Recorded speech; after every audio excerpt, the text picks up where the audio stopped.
હિરેન ત્રિવેદી જામનગર મહાપાલિકાના જંગમાં ચૈત્ર મહિનો પૂરો થયો છે અને હીટવેવ શરૂ થયો છે. શુક્રવારથી રવિવાર સુધી હીટવેવ રહેશે, એટલે કે જામનગર મહાપાલિકાની ચૂંટણીમાં મતદાન ઉપર હીટવેવની અસર ચોક્કસ રીતે પડશે. સામાન્ય રીતે 49 થી 51% આસપાસ મતદાન થતું હોય છે. આ વખતે પણ 48 થી 50% જેવું મતદાન થાય તો સારું, પરંતુ રાજકીય પાર્ટી, નાઇટ પાર્ટી, ઘેર ઘેર પ્રચાર, ખાટલા મીટિંગ આ બધું શરૂ થઈ ચૂક્યું છે. 30 વર્ષથી ભાજપ શાસન ધરાવે છે. એ શાસનમાં કંઈ ફેરફાર થવાની શક્યતા નથી. એકાદ બે બેઠક આડાહવડી થાય એ યોગ્ય છે, પરંતુ મોટે ભાગે અત્યારના વર્તારા પ્રમાણે જામનગરમાં ભાજપ 48 થી 50 જેટલી બેઠક મેળવશે. આમ આદમી પાર્ટી 3 થી 4, કોંગ્રેસ 7 થી 8 અને બસપા આ વખતે પણ 2 બેઠક મેળવે તેવી શક્યતા છે. ગયા વખત કરતાં આ વખતમાં 46,000 મતદારો પણ ઘટ્યા છે. બૂથ વધ્યા છે, વ્યવસ્થા વધી છે. 12 નંબરનો બોર્ડ સંવેદનશીલ છે. બંને ઉમેદવારો જેલમાંથી ચૂંટણી પ્રચાર કરી રહ્યા છે.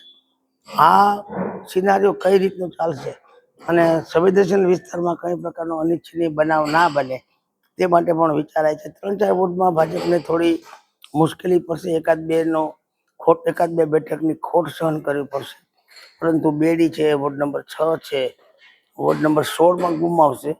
આ રીતે ઉતાર ચઢાવ હજુ આવશે. કદાચ 2-3 બેઠક વધવાની પણ શક્યતા છે. આમ આદમી પાર્ટી છેલ્લા 5 દિવસમાં કેટલું જોર કરે છે એના ઉપર સૌની નજર છે. જામનગર મહાપાલિકાનું રાજકારણ જોઈએ તો 1981 થી જગુભાઈ તન્ના મેયર પદે આવ્યા, ત્યારબાદ અપક્ષ મેયર પદે ચૂંટાતા અપક્ષની સરકાર મોટે ભાગે હતી.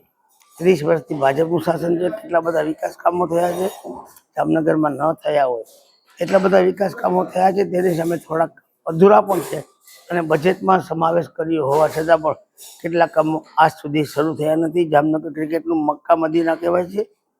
લોકો માટે આ વખતે સ્ટેડિયમ મળશે એ પ્રકારનો મેન્યુફેસ્ટો પણ ભાજપે ચૂંટણી ઢંઢેરામાં જણાવ્યું છે. અને દરરોજ પાણી વિતરણની વાત 2005થી હતી, એ વાત હવે દોહરાવી છે. અને જામનગરના 73% વિસ્તારમાં હાલ દરરોજ 30 મિનિટ જેટલું પાણી પણ મળે છે. અવનવા પ્રોજેક્ટ છે. સૌરાષ્ટ્રનો લાંબામાં લાંબો ₹230 કરોડના ખર્ચ બનાવાયેલો પુલ, ઓવરબ્રિજ, ફ્લાયઓવર શરૂ થઈ ચૂક્યો છે. ત્યાં ટ્રાફિકમાં થોડી ઘણી ફેર પણ પડી છે. બીજા અન્ય 3 બ્રિજ બનવાની તૈયારીમાં છે, એટલે કે કામ શરૂ થઈ ચૂક્યું છે.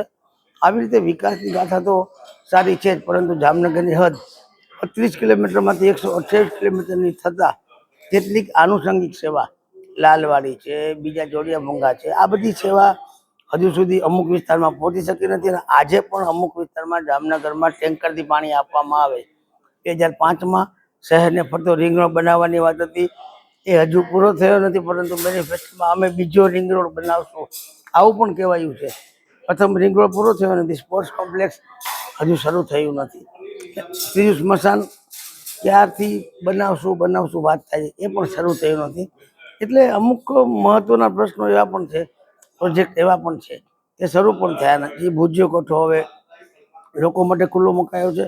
જામનગરની વસ્તી એટલે કે 94માં જેટલા વાહનો હતા એના કરતાં 32 ગણા વાહનો જામનગરમાં થઈ ગયા છે. જામનગરની એક મોટી સમસ્યા એ છે કે લોકો, વૃદ્ધો અને રાહદારીઓને ફૂટપાથ ઉપર ચાલવા માટેની જગ્યા નથી. મહત્વના પ્રશ્નોમાં પેન, પાર્કિંગ નથી. આવા બધા પ્રશ્નો છે ને લોકોને સ્થાનિક ચૂંટણીમાં ખૂબ જ અસર કરે છે. ખાસ કરીને જામનગરમાં ફૂટપાથ ખુલ્લી કરાવે. રાત્રિ બજારની વાત છે, હું લગભગ 22 વર્ષથી સાંભળું છું જામનગરમાં રાત્રિ બજાર બનશે, પરંતુ હજુ સુધી એ પ્રોજેક્ટ શા માટે હાથ ઉપર લેવાયો નથી એ પણ ખબર નથી. દર વખતે એવું લાગે છે કે આ મેનિફેસ્ટોમાં અને આ બજેટમાં સમાવાશે, પરંતુ એનો અમલવારી કરવાની વાત છે એમાં ક્યાંક ને ક્યાંક સત્તાધારી પક્ષ ઊણો પણ ઉતર્યું છે. એક મહત્વની વાત તો એ છે કે જામનગર મહાપાલિકાની ચૂંટણીમાં 1 બેઠક ભાજપને ટેકનિકલ કારણોસર મળી ગઈ છે.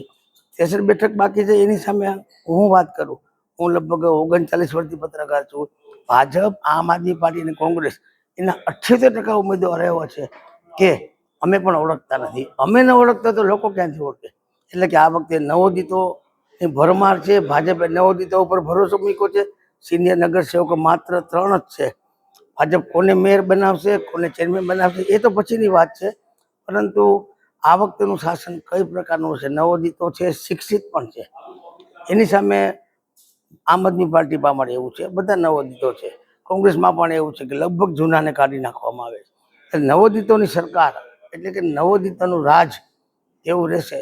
એ સમય કહે છે. ભૂતકાળમાં વિરોધ પક્ષની ભૂમિકા ભજવવામાં કોંગ્રેસ થોડા ઘણા સફળ રહ્યું છે, પરંતુ જે રીતે સફળ થવું જોઈએ એ નથી. કારણ કે 11 સભ્યોમાં પણ 3 ભાગ હોય, એના કારણે લોકો ઉપર જે હોવું જોઈએ એનું વજન હોવું જોઈએ એ નથી રહ્યું. હકીકત છે લોકોના પ્રશ્નો ઉકેલવામાં પણ તે થોડા ઊણા ઉતરે છે. આમ આદમી પાર્ટી પ્રથમ વખત પ્રવેશ કરી રહી છે અને કદાચ 3 થી 4 બેઠક મળે તેવા વર્તારો એટલે કે અનુમાન થઈ રહ્યા છે.